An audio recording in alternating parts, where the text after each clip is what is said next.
오늘의 전국 상황 두 분과 짚어보겠습니다. 최수영 시사평론가, 최창렬 용인대 특임교수 나오셨습니다. 어서 오세요. 안녕하세요.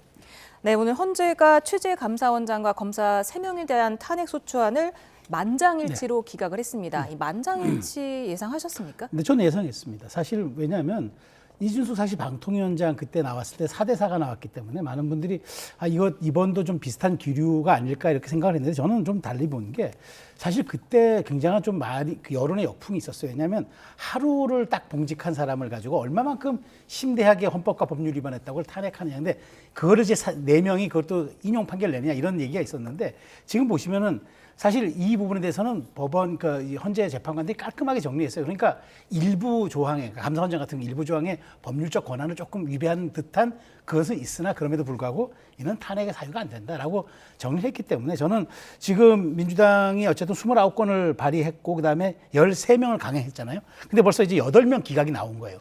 이제 그렇다면 저는 앞으로 줄줄이 줄기각이 나올 텐데 과연 이 부담을 어떻게 감내할 것이냐. 그러니까 윤 대통령이 본인의 헌법에 보장된 권한, 계엄을 사용할 때 얼마만큼 어려웠기 때문에 이것을 계엄으로 돌파를 했을까라는 그런 명분과 당위성을 이 현재 평이 막판에 줄 수 있는 그런 사안들이 지금 줄이어 나오기 때문에 민주당 입장에서는 아무런 입장을 표명하고 있지 않고 잘못했다고도 명시적으로 얘기하고 있진 않지만 이 부분이 굉장히 향후 전국 운영과 그다음에 헌재 판결에 부담이 될 거라는 걸 인식하고 있기 때문에 사실 민주당으로서는 뭐 대책을 마련할 수 없겠지만 이 여론을 어떻게 좀 반전시킬 것인가 굉장히 고심이 깊을 것 같다는 생각이 듭니다. 예, 최 교수님은 어떻게 보셨습니까? 이게 보면 말이죠. 이게 최 원장, 특히 감사원장이 주요 이제 핵심 쟁점이잖아요. 검사들보다도. 예. 그런데 여기 이제 헌재의 결정을 보면은 기본적으로 파면 사유가 대부분 위법하지 않다는 거예요. 그래서 기각이 되는 건데 일부 이제 위법하다는 것도 나오긴 나와요. 예를 들어서 최 원장이 말이죠. 감사원의 전자문서 시스템을 변경해 주심위원회 연락 없이도 감사 보고서를 시행할 수 있도록 한 점, 이런 것들이 위법하다라고 이제 헌재가 얘기는 했습니다만 이게 파면할 정도는 아니라는 거예요. 예. 그리고 또 이제 정영미라든지 정계선, 이미선 이런 재판관들은 공익감사 청구권을 부여한다, 이런 것들로 훈련 개정한 것도 위법하다라는 별개 의견을 내긴 했어요. 별개 의견을 냈지만 이거 역시 파면할 정도로 중대하지 않다, 이런 얘기예요. 그래서 기각됐는데 저도 이건 기각될 줄 알았어요.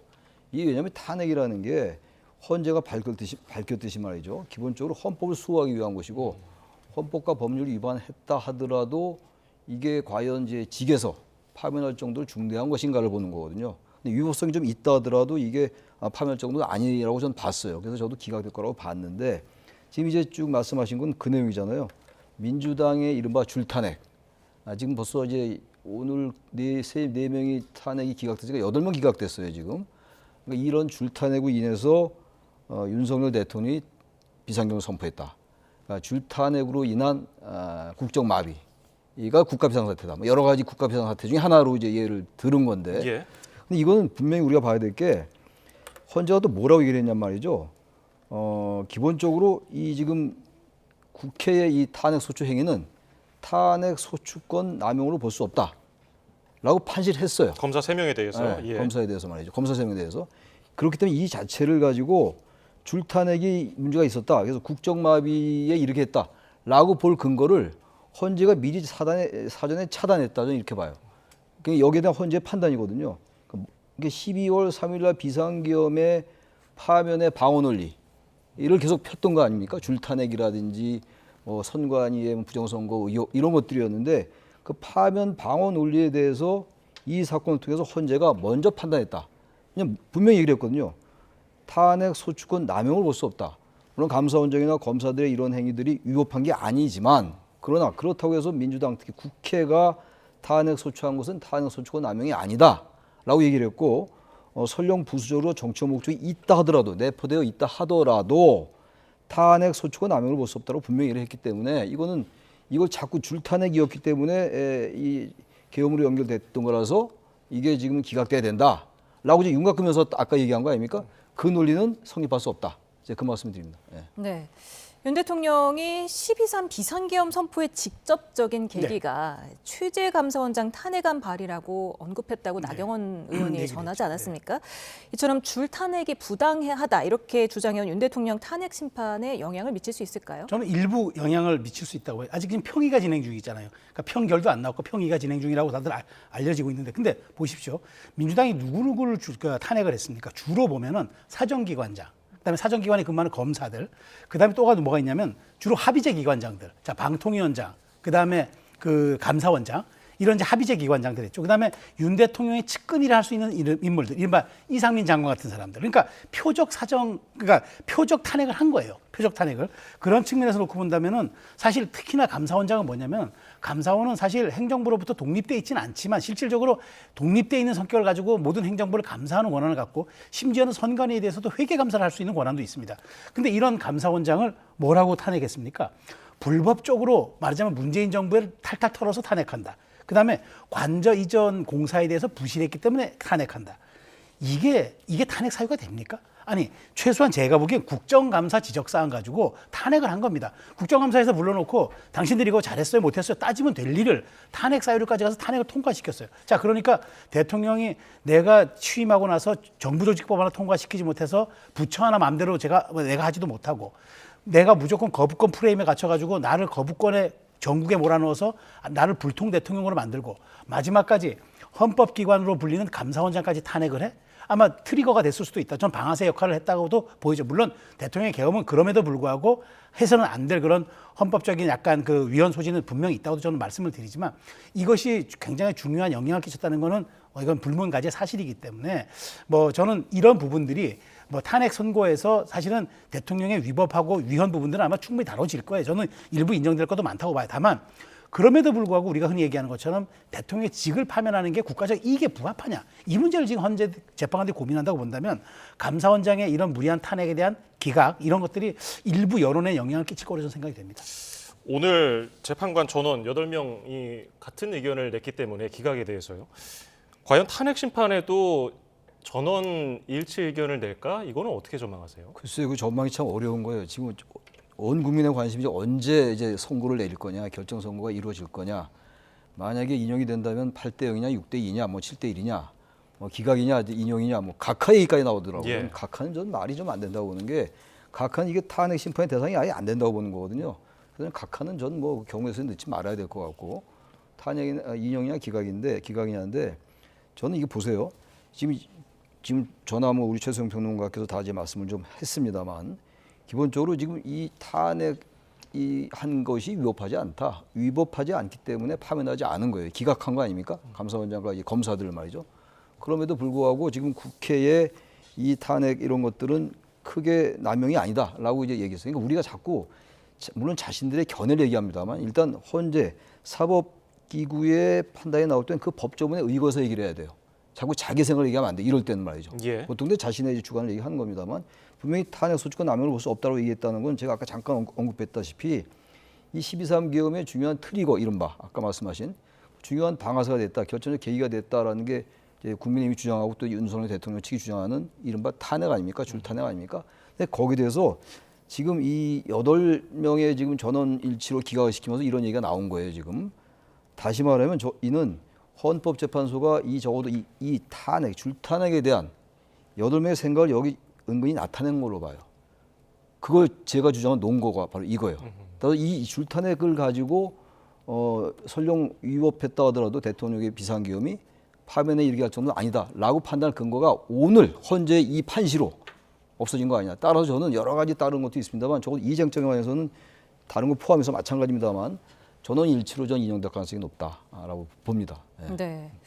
헌재가 윤 대통령 탄핵 인용 선고에 앞서서 오늘 검사와 감사원장 탄핵을 기각하면서 좀 반대편의 분노를 좀 느그러뜨리는 그런 역할을 한 거 아니냐, 이런 분석도 있더라고요. 뭐 일각에서 그런 희망 섞인 분석을 저는 했다고 봐요. 근데 생각해 보십시오. 물론 저도 헌재 잘한 건 없다고 봐요. 왜냐하면 이렇게 명쾌하게 8대 0으로 나올 것, 그다음에 사실 심리도 그렇게 복잡하지도 않았던 사안들을 이렇게 오래 끌리고 뭐가 있었습니까? 사실 이거 그냥 즉각 했었으면 뭐 한 달이나 했었으면 아무 문제 없었을 텐데 이걸 굳이 이제 대통령 선고가 임박해진 시점에 하다 보니까 지금 말씀하신 것처럼 그런 이제 오해를, 혹시 대통령의 그 인용됐을 때 여론 무마용으로 미리 이렇게 흘린 건 아니냐 이렇게 얘기하는데 저는 전혀 그렇지 않다고 보고 오히려 이게 더 부담될 것 같아요. 왜냐하면 아니 그렇게 그 무리했던 탄핵에 대해서 8대 0으로 이렇게 하면서 대통령의 직을 파면하는 게 과연 이게 우리 국가적 이게 부합하나, 이렇게 중요한 문제들을 그러면 다시 또 그 대통령을 8대 0으로 하나, 이런 생각.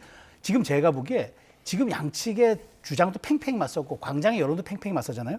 그러면 가장 중요한 건 법리적 논리적 근거예요. 그러니까 정서적 정치적인 주장들은 의미가 없는 거예요. 그게 오히려 더 불을 지르고, 그러니까 누구라도 사후 정당성을 갖고 있고 사후 동의성을 가질 만한 논리적 법적 이런 근거들을 정확히 꺼내놔야 되는데, 그렇다면 저는 이 기술을, 그러니까 그 선고문에 담는 것이 매우 정교하고 치밀해야 된다고 봐요. 지금 이걸 가지고 우리가 지금 앞선 우리 강요들에 대한 이런 탄핵들을 우리가 8대 0으로 기각시켰으니 대통령에 대해서는 우리가 중대하게 인용을 할 수 있습니다 라고 한다 그러면 오히려 그거는 헌법재판소 꼼수를 부린 거고, 저는 오히려 이런 부분들이 많은 사람들의 절차적 정당성 과정을 놓고 봤을 때 아니 헌재가 이렇게 똑바로 판단하고 있는데 대통령은 더 엄중히 판단하는 것 아니야? 이렇게 저는 기대감을 더 불러일으킬 수 있어서 이제 더 중요해진 거는 속도보다는 방향이다. 더더군다나 그 선고문안에 어떤 내용을 담느냐, 이게 관건이지. 지금 제가 보기에 일부 아마 민주당 쪽에서는 아마 이런 것들이 사전에 좀 포석용으로 깔았을 수가 있다는데 그건 헌재를 너무 가벼이 보는 행태 같습니다. 사실 헌재가 지난해 12월에는 윤 대통령 사건을 최우선으로 보겠다고 했는데 지금 계속 밀리고 있고 언제 선고가 날지도 다 의견이 분분합니다. 헌재는 뭘 고민하고 있을까요? 평의 과정에서 아마 이제 그 편결을 나중에 해야 될 거냐, 편결은 표결하는 거예요. 예. 기각이냐 인용이냐 각하냐 이걸 표결하는 게 마지막 편결입니다. 그러니까 편결은 선고 뭐 1시간 전 바로 당일날 해왔어요. 그만큼 이제 극비에 붙이는 거죠. 편결을 미리 하루 전이라도 하면 그게 또 새 나올 수가 있기 때문에 편결은 당일날 하는 건데, 그 편결하기 전에 지금 어쨌든 결정문 초안은 나와 있을 겁니다. 지금 인용, 기각 그리고 각하에 관련된 여러 가지 시나리오의 결정문 초안이 있고 여기를 다듬는 걸 거예요 아마. 그리고 나중에 이제 편결이 결정되면 거기에서 이제 하겠죠. 그러면서 여러 가지 쟁점에 대해서 논의하는 과정이 길어지는 것 같아요. 아닌 게 아니라 헌재가 헌법과 법률에 따라서 판단하겠습니다만 이른바 광장에 저 너무 갈라지는 이건 전혀 무시할 수 없죠. 여론이라는 거. 또 여론에 따라서 완전히 흔들려서 하지는 않겠죠 헌재가. 그렇기 때문에 저는 그런 여러 가지 과정 중에서 보다 우리 지금 말씀처럼 보다 아주 정교하게 또 다듬는 과정이 더 길어지는 것 같아요.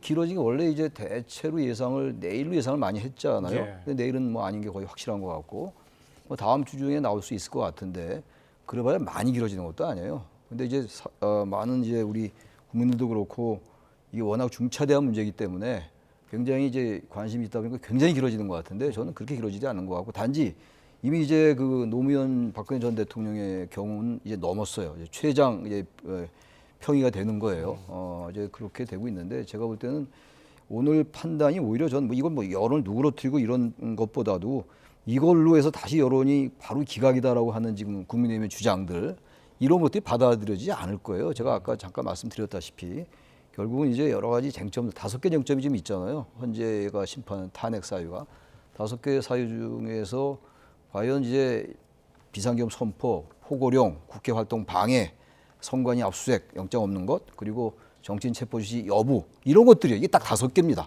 그걸 따지는 거예요. 그걸 따지고 과연 대통령을 파면하는 게 헌법소로 하는 거냐 안 하는 거냐 했는데 오늘도 헌법소 의지를 또 얘기했어요.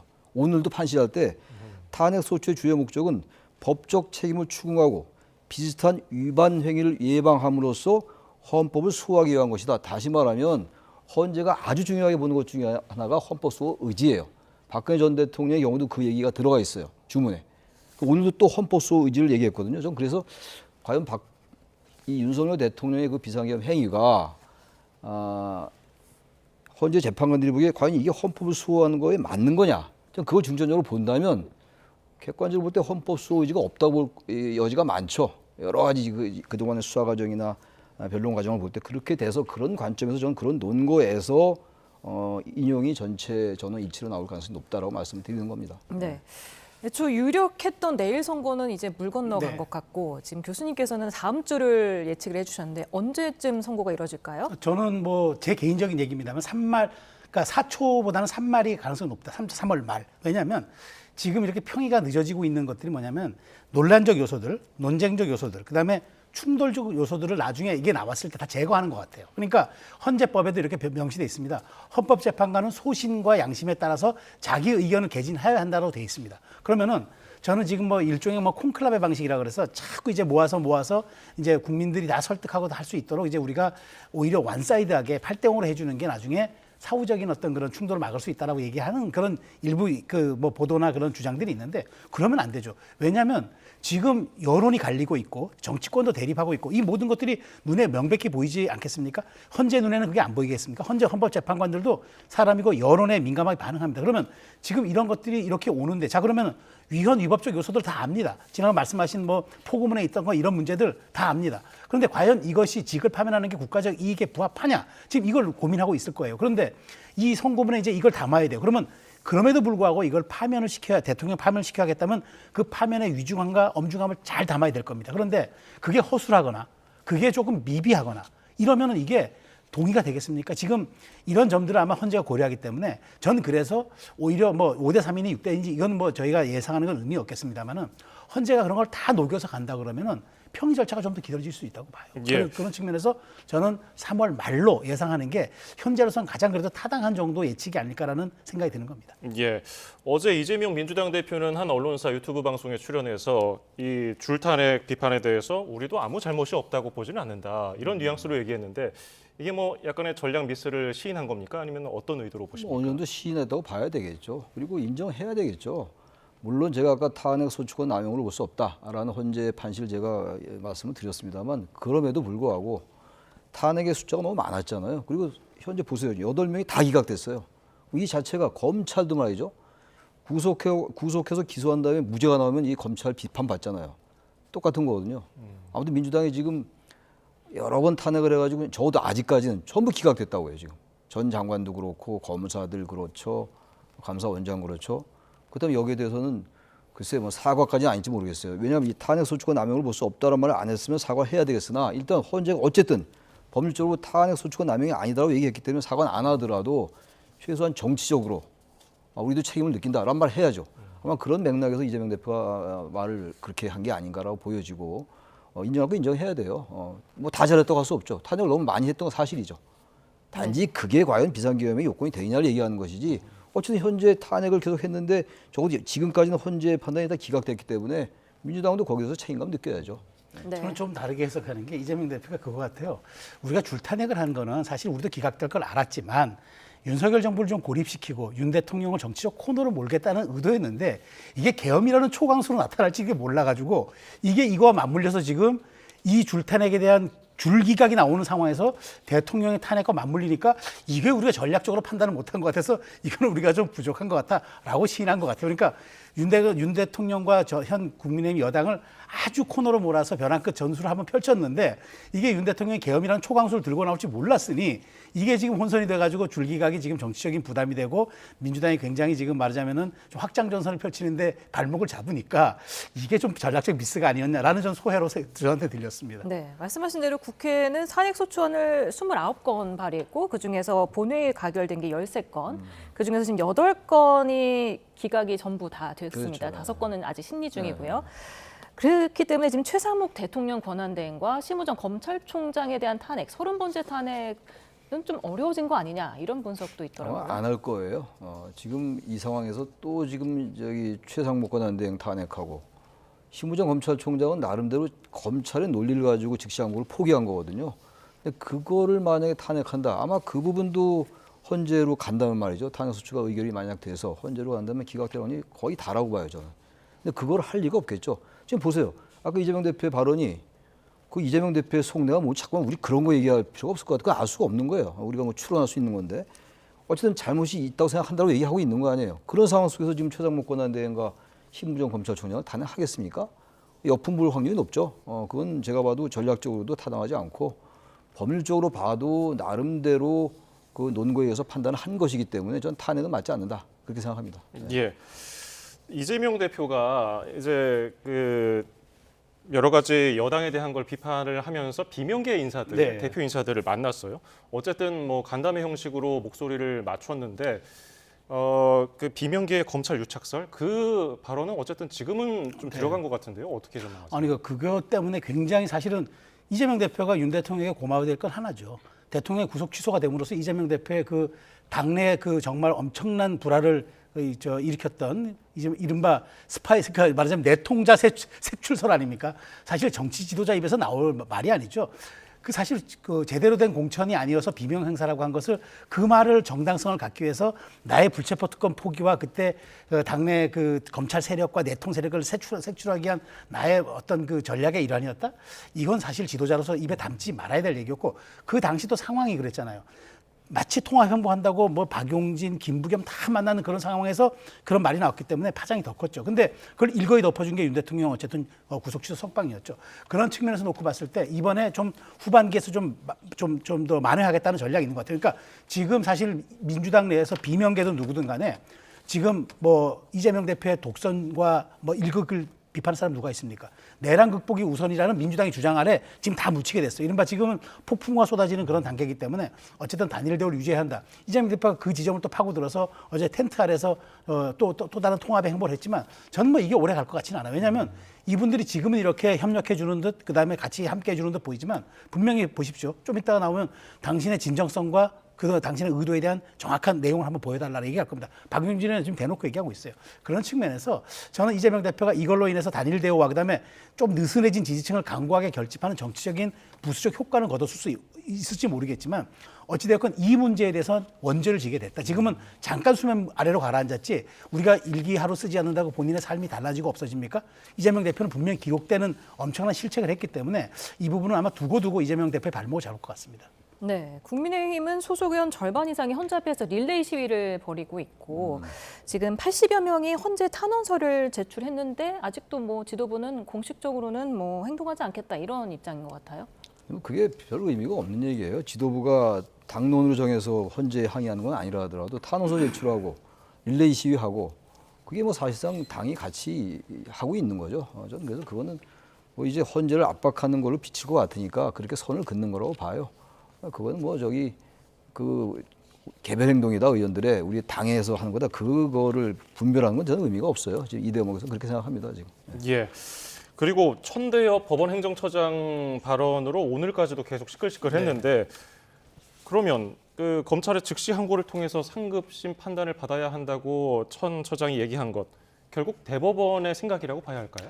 근데 그렇게 보기엔 좀 다르죠. 이거 천대엽 행정처장도 대법관 중에 한 분이고 법원 행정처장이면 분명하지만 이거는 법원의 행정을 얘기하는 거지 대법관이라는 것도 전원 합의체가라는 게 있는 거고 거기에 대한 의견을 봐야 되는데 그래서 이제 대통령 측에서는 왜 마치 대법원의 입장인 것처럼 대법관 개인이 그렇게 얘기했느냐 국회 나와서 더군다나 이 얘기를 하는 거예요. 저는 천대엽 그 처장의 취지를 이렇게 봅니다. 이게 실무 관행이 지금 굉장히 혼란스러우니까 법원 판례로서 이거를 정착시켜라. 그러니까 이 혼란을 수습하는 그 과정으로 이번에 삼아야 한다는 취지로 얘기했는데 이 민감한 시기에 법원 행정처장이자 대법관이라는 직위를 가진 분이 국회 발언에서 이 얘기를 했다는 게 논란이 큰 거잖아요. 그러다 보니까 법무장관도 수사지휘권이 있는 분이지만 이렇게 얘기하잖아요. 아니 이거는 검찰이 판단할 문제지 법원이 했다고 법원은 이게 만약 검찰이 즉시항고를 했을 때 대법관이 이런 얘기가 물론 이제 절차에서 나와야 되는 거지만 그렇게 나오는 것도 다른 문제지만 아니 1차적 법원이 하지 말라고 했고 검찰이 안 하겠다 했는데 이 모든 행위가 없었는데 대법관이 이건 해야 된다라고 얘기하는 건 이건 사실 우리 상권 분립을 심각하게 지어야 하는 거죠. 그런 측면에서 아마 저는 국회에서 얘기하더라도 이거는 대법원의 의견이 전제가 아니라는 걸 전제하고 그다음에 제 개인적인 생각으로는 이렇게 했어야 한다고 저는 보지만 어쨌든 그 취지의 맥락은 저는 실무 관행이 지금 전혀 없고 혼란스러우니까 이거는 법원 판례로서 받아놔라 당신들이 그 취지로 얘기했는데 마치 그것이 대법원의 의견처럼 비춰지고 이것이 마치 강행 규정처럼 이렇게 나오게 된 점은 저는 조금 천 대법처장이 좀 오버했던 측면이 있지 않나 그렇게 생각이 듭니다. 네. 어찌됐든 뭐 석방 이후에도 즉시항고는 가능하다 이렇게 네네. 입장을 밝혔었고 사실 내일까지가 기한이었는데 대검찰청이 그래서 오늘 오전에 간부회의를 소집하지 않았습니까? 하지만 결국에는 기존 방침을 유지하겠다 이런 입장을 밝혔는데 어떻게 보셨어요? 검찰의 입장이 이해가 안 가요. 왜냐하면 이게 지금 즉시항고라는 제도가 있는 거잖아요. 그리고 지금 대통령이 이미 석방이 됐기 때문에 구속 상태가 아니기 때문에 위헌적인 게 전혀 없어요 지금. 만약 석방이 안 됐다면야 이게 논란이 될 수가 있는데 그래서 천대엽 법원행정처장이 이게 개인의 의견을 얘기한 게 아니에요 사실상. 국회에서 법원행정처장이 얘기한 겁니다. 이건 즉시항고를 안 하는 게 이게 상당히 뭐 단순히 이례적인 게 아니라 이러면 안 된다라는 의견을 표시한 거예요.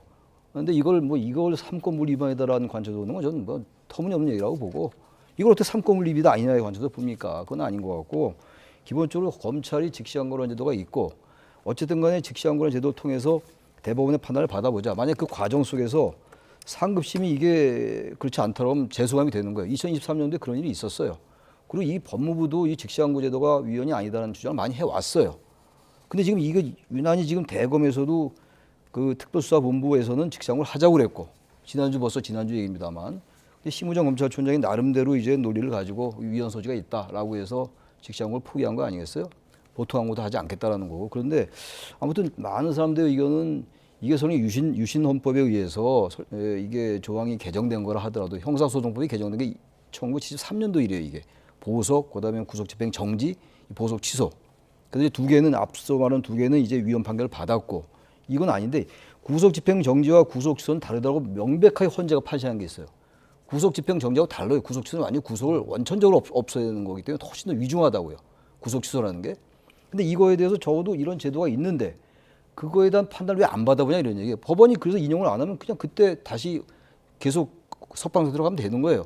이건 이렇게까지 얘기를 하는데 검찰이 즉시항고가 내일 자정까지인데 이렇게 안 한 이유를 이해하기가 어려워요. 그리고 여러 사람이 얘기하는 겁니다만 정확하게 나와 있어요. 형사소송법에. 날과 일로 계산하는 것, 시간으로 계산하는 게 정확히 구분되어 있다고요. 근데 구속영장에 대해서는 정확하게 나와 있잖아요. 날, 일로 계산한다라는 게. 그 체포영장은 48시간이라고 시간으로 나와 있고 근데 이걸 도대체 무슨 근거로 위헌 소지가 나올 걸 왜 검찰이 먼저 판단합니까? 법원이 판단하면 만약에 그 과정 속에서 법원이 위헌 소송을 내면 헌재가 판단할 일이에요. 그래서 많은 사람들이 바로 천대엽 처장도 마찬가지고 이걸 즉시항고를 받아봐야 된다. 그래서 검찰 내도 여러 가지 지금 이 검사들의 논란이 있는 거 아니겠어요? 저는 이건 심우정 검찰총장의 판단이 물론 검찰총장으로서 즉시항고 안 하면 할 수가 없어요. 이건 그 총장의 지시에 따라서 하는 거니까. 그럼에도 불구하고 이건 상당히 비판받을 소지가 많다라고 봅니다. 저는. 예, 당연히 윤 대통령 측에서는 반발을 했습니다. 네. 오늘 오후 2시에 긴급 기자회견 열고 네. 삼권 분립이고 재판 개입이다 이렇게 얘기를 했고 여당에서도 뭐 비슷한 논조고요. 야당에서는 오늘 아침에 대검을 항의 방문했죠. 네. 이런 움직임은 어떻게 보세요? 그러니까 저는 여기서 가장 중요한 대목은 최 교수님 말씀하신 것처럼 이게 유신 시대 산물 맞아요. 그러니까 인신 구속을 법원이 판결했음에도 불구하고 검사가 즉시항고를 하면서 계속 그 사람을 묶어두는 아주 일종의 악의적인 제도죠. 그러니까 이거는 전 근대적이라 없애는 게 맞아요. 근데 저는 그래서 이것이 왜 대통령부터 적용되느냐 이 지점에 대해서는 검찰이 그럼 앞으로 모든 사람에 대해서 시간으로 적용하겠다면 될 문제인데 여기서 지금 비판받는 지점이 딱 그거란 말이에요.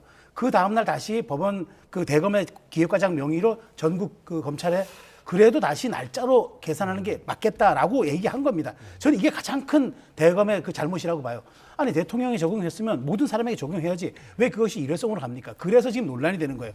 대검이 저는 이 부분에서 조금 더 숙고하고 좀 더 그 공론의 시간을 거쳐가지고 이 부분에 법원의 판단 받기 싫으면은 대검 지휘부의 생각을 통해 가지고 그러면 어쨌든 판결이 나올 때까지 윤 대통령에게 적용됐던 시간으로서 모든 피의자들에게 판단해줘라는 지침이 내려갔었어야죠. 그게 안 내려가고 날짜로 가다 보니까 이게 위인설관 아니었냐 이런 지금 얘기를 듣는 거예요. 그런 측면에서 지금 어쨌든 검찰이 이런 식으로 저 대통령에게 특혜 적용됐다는 인식을 주는 거 이건 대단히 저는 잘못된 것이라고 보고 어쨌든 천 처장의 개인 의견도 저는 어쨌든 논란이 있고 좀 논박이 있을 수 있는 약간의 제도의 부실이라고 보는데 검찰이 여기에서 일관성 있게 못했다는 점은 저는 뼈아픈 지적이라고 봅니다. 그게 제가 잠깐 말씀드리면 일종의 자기 모순이에요. 지금 이게 위헌적 소지가 있다고 해서 날로 계산한 게 말이죠. 그래서 직장을 포기한 거 아니에요. 근데 지금 전국 검찰청이 지방검찰청에다가는 여전히 날로 계산해라. 완전히 이율배반적이에요. 이건 설명이 잘 안 돼요. 아무리 제가 논리적으로 이해를 하고 설명을 해보려고 해도 설명이 안 되는 거라고요.